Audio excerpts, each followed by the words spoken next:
Welcome back. The U.S. Justice Department on Thursday indicted more than 60 individuals, including 32 Indians, for their alleged involvement in a multi-million-dollar transnational scam originating from India-based call centers that cheated thousands of American citizens into paying fictitious debts. My colleague Jessica Taneja has the details. Watch this report and then we'll talk about why this one incident could have a much larger impact. It could be a frightening call to get, and it's a familiar one for thousands of Americans. Earlier this week, federal authorities dismantled a massive call center scheme perpetrated by individuals in the US and India who duped thousands of Americans out of hundreds of millions of dollars by posing as Internal Revenue Service and Department of Homeland Security officials. The whole incident puts the industry into shame. There would be genuine calls that would be made. People will lose a lot of trust on the industry per se. The U.S. Justice Department charged 61 individuals and entities in India and the U.S. for their alleged involvement in a multi-million-dollar fraud said to have been perpetrated by at least 5 Indian call centers in Ahmedabad. According to the U.S. Justice Department, the scam that operated since 2013 had targeted nearly 15,000 people who lost more than $300 million.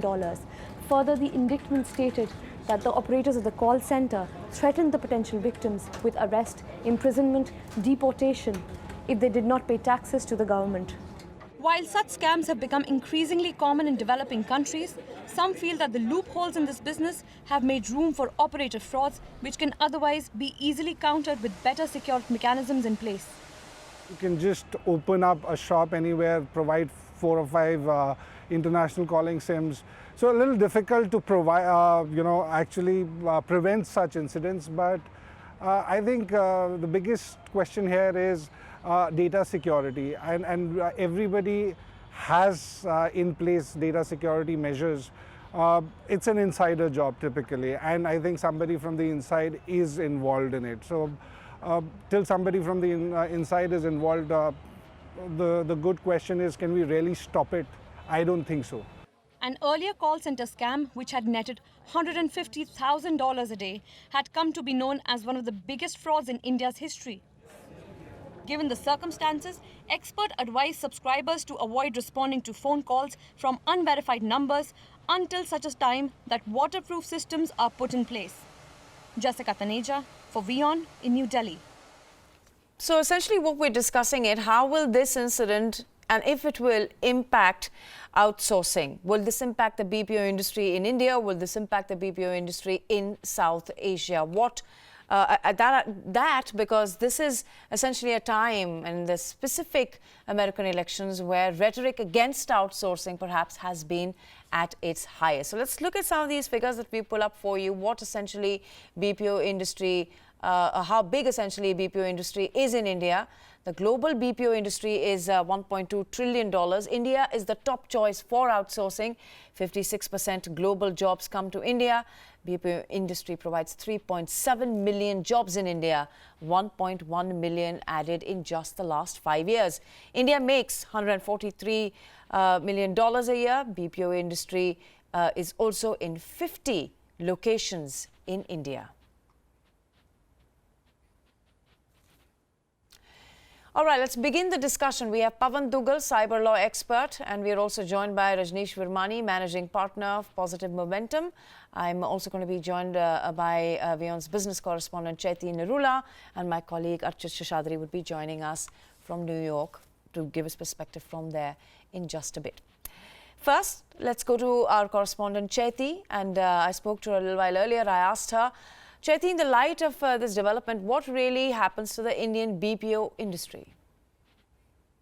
Well, Anshul, the situation as far as the call centers in India is concerned is already changing, because at one point India used to be the back office of the world, but it's no longer the case. We have competitors like China and Philippines who have gone far ahead of the competitive curve compared to India. India is now kind of focusing more towards the emerging startup ecosystem and culture. But, coming back to the call centers, yes, of course, this is going to be raising few concerns from the US companies when it comes to giving work from US to India, and of course they're going to be once bitten twice shy about it, and our competitors definitely would like to capitalize on this opportunity. Having said that, it is fair to say that these were a case of a few bad apples, and the rest of the good call centers continue to do well. But yes, what one needs to note is that the BPO industry needs to now take a fresh look at how the call centers start getting managed in India. And what could be the possible solution to avoid a repetition of an instance like this one?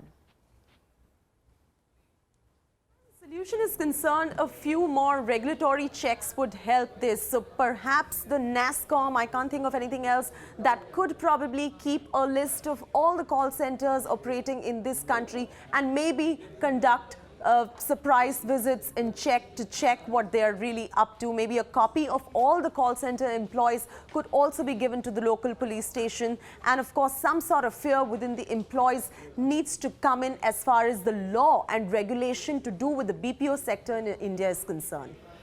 All right, let's take that to Pawan Duggal. Mr. Duggal, first, how did this con happen? How could it happen? Of course, there are major concerns as far as data safety is concerned.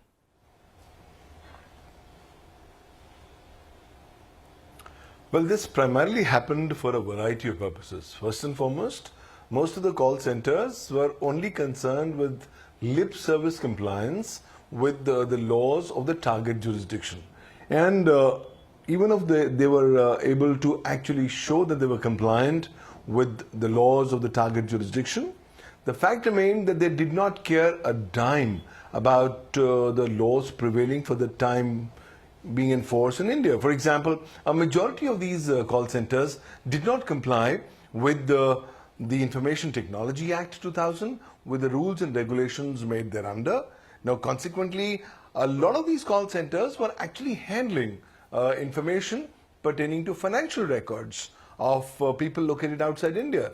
And that information, including credit card details and other banking details, actually constitute sensitive personal data within the ambit of Indian cyber law. Mind you, Indian cyber law mandates these service providers and these call centers who are intermediaries under the Information Technology Act 2000 to actually exercise due diligence while they discharge their obligations under the law. And further, also put in place reasonable security practices and procedures, which includes an ISO 27001.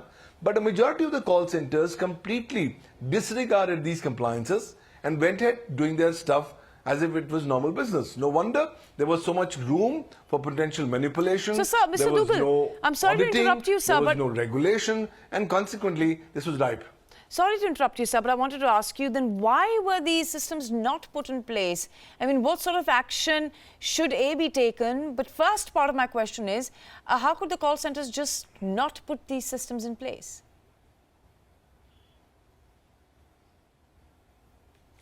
Primarily because there is no, shall I say, regulation mechanism in terms of enforcement under the Indian Information Technology Act.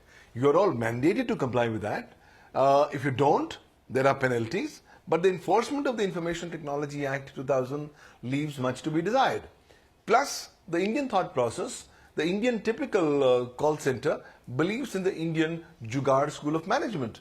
They would just want to manage things, and they believe that they can manage things. That's another reason. And finally, there are no convictions happening under the Indian Information Technology Act, and consequently, there's no deterrence. So people believe that they can get away with murder.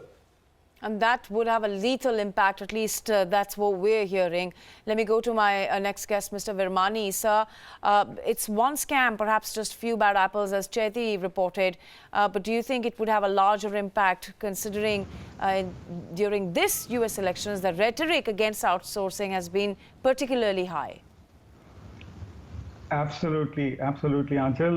In fact, if the India back office piece is a brand in itself, that brand stands damaged as it stands today because, I mean, let's not kid ourselves that this will not have any impact. The impact will definitely be there.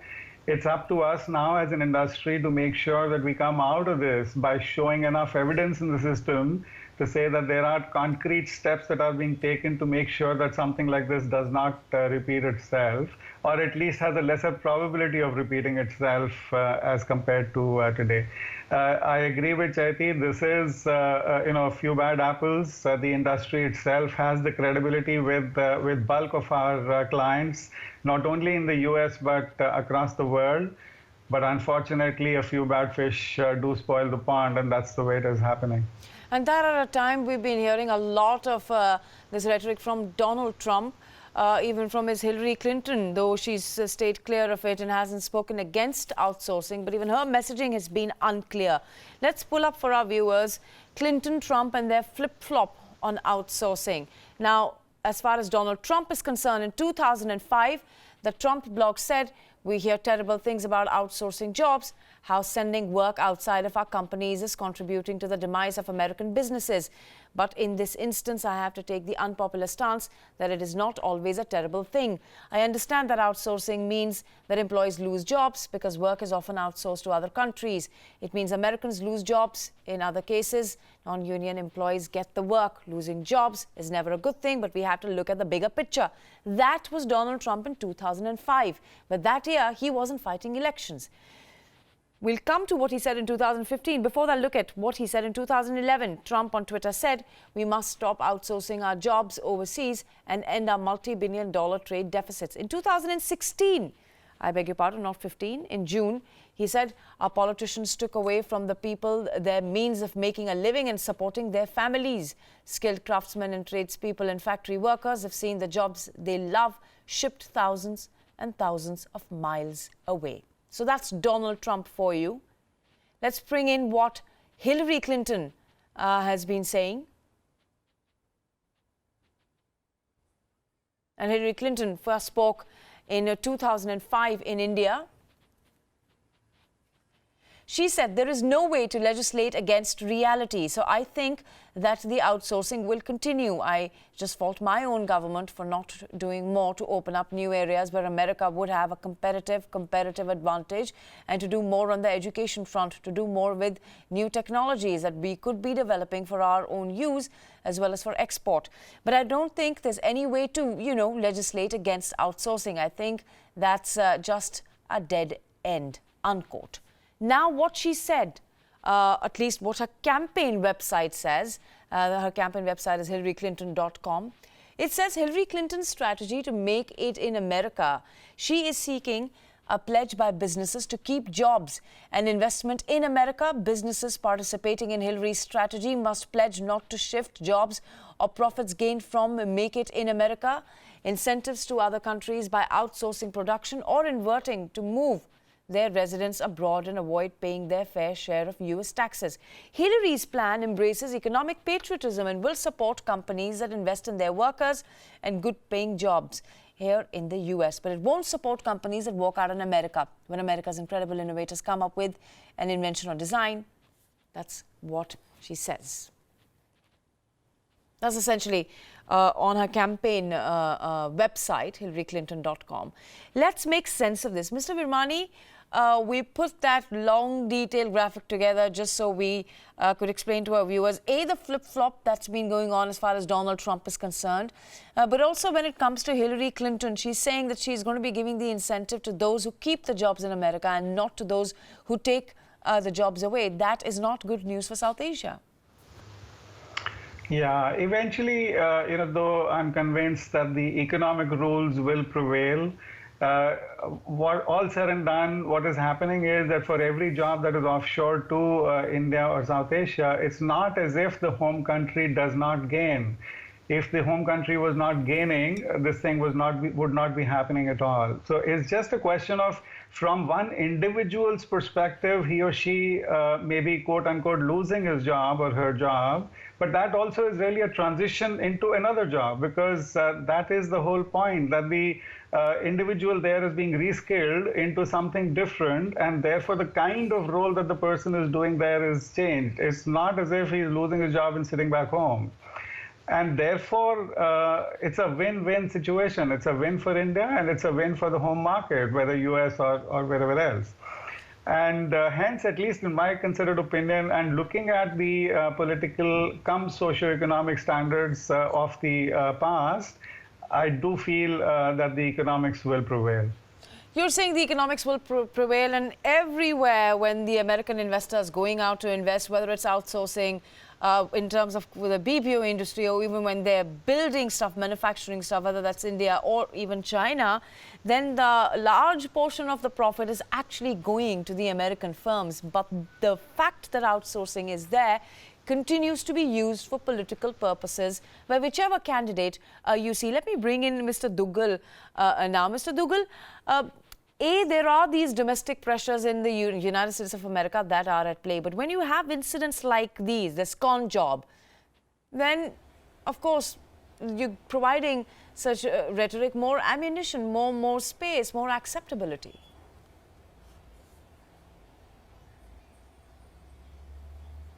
Surely, I think instances like these are enough grounds to beat the entire phenomenon of outsourcing.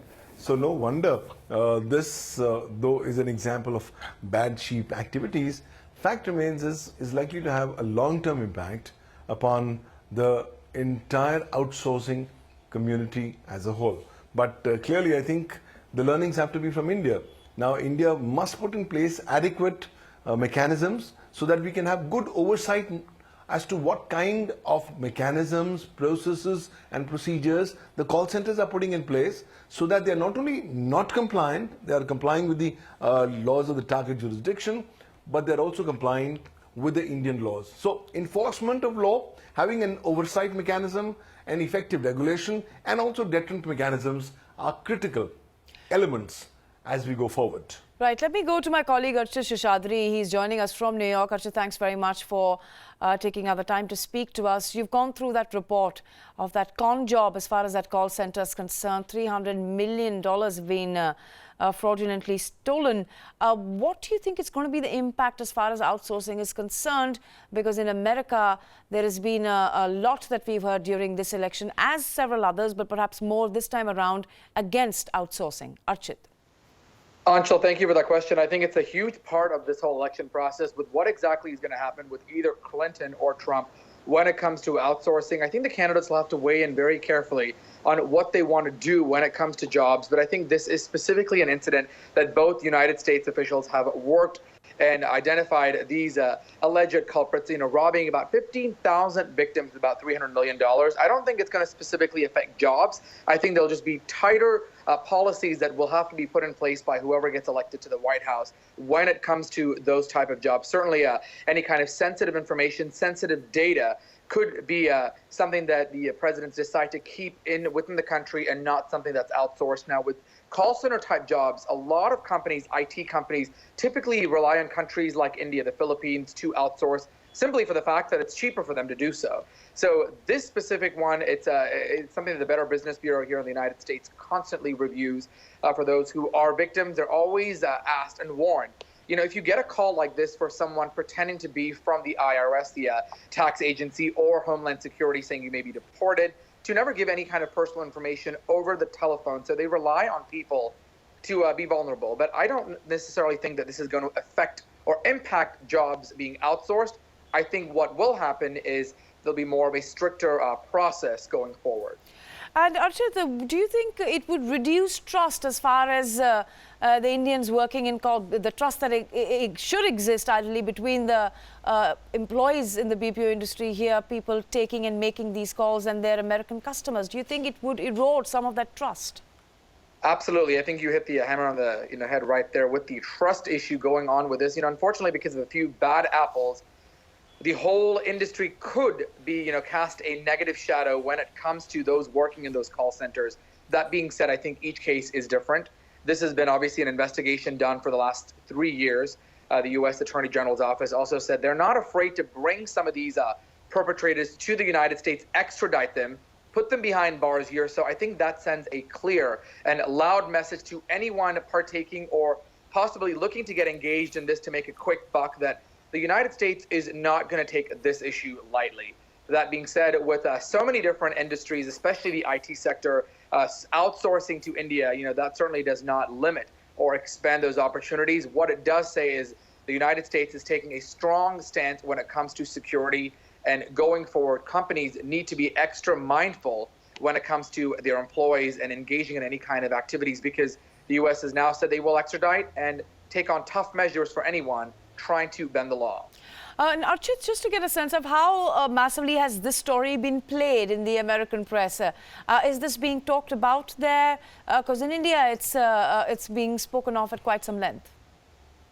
Right now, the U.S. media has not spent a whole lot of time covering this. I think the days coming in, certainly this will add to it. Of course, Trump, his statements certainly come in all the time. So recently there was a statement that Trump made. That's what's being covered by the U.S. media. Certainly Mike Pence's plane skidding there yesterday at LaGuardia. This specific issue will come when it comes to jobs and economic policy. So the candidates, as they make their way out now with about 11 days left on the campaign trail, especially hitting some of the immigrant communities, this is certainly a topic that both of them will have to handle. What will they do for jobs?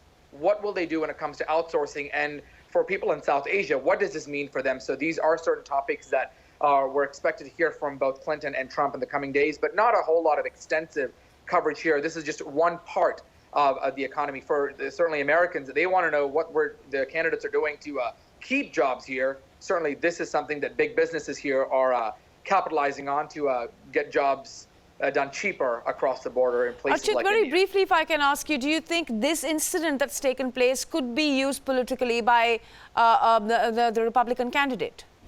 Absolutely. I think this is something that the Republicans would certainly bring to the limelight to talk about. You know, Donald Trump has time and again said, make America great again, bring back jobs from overseas, bring them back onshore. With an incident like this, you know, more than 50 people, I think 61 was what was indicted. This is a perfect case for them to basically say, listen, we've outsourced these jobs to India. Look what they've done. They are threatening Americans. So I think this is a perfect case for them to bring back. Again, we'll have to just see what Clinton, there's no right answer, but Clinton certainly has been more strategic in her responses with this. So we'll have to wait and see what she says. All right, Archit, let me take the final question to Mr. Virmani here. Mr. Virmani, the BPO industry is already shrinking, the outsourcing, the jobs that the youngsters here were getting, that's already shrinking. A lot of those jobs are moving out, going to Bangladesh and going to Manila, to the Philippines. Do you think that the American companies would now be looking more so at other destinations than India? I think the due diligence process will probably be enhanced, whether it is India, whether it is other parts of the world, but the due diligence that they will exercise will be that much more. And likewise, the onus on the Indian companies to make sure that there is enough procedures set up in place and enough evidence given to the Americans to say that, yeah, we'll make sure that something like this doesn't happen again. All right, Mr. Virmani, Mr. Duggal talking about regulations. Mr. Virmani talking about regulations as well and saying that it certainly can have an impact. Archit, my colleague from the US, talking to us about how this would certainly erode trust, though he doesn't think it would have any sort of serious impact as far as jobs are concerned. The election in the US is also a story that we are following quite keenly here at WION, and you'll watch some special coverage from us next week. With that, it's a wrap. Thanks for watching.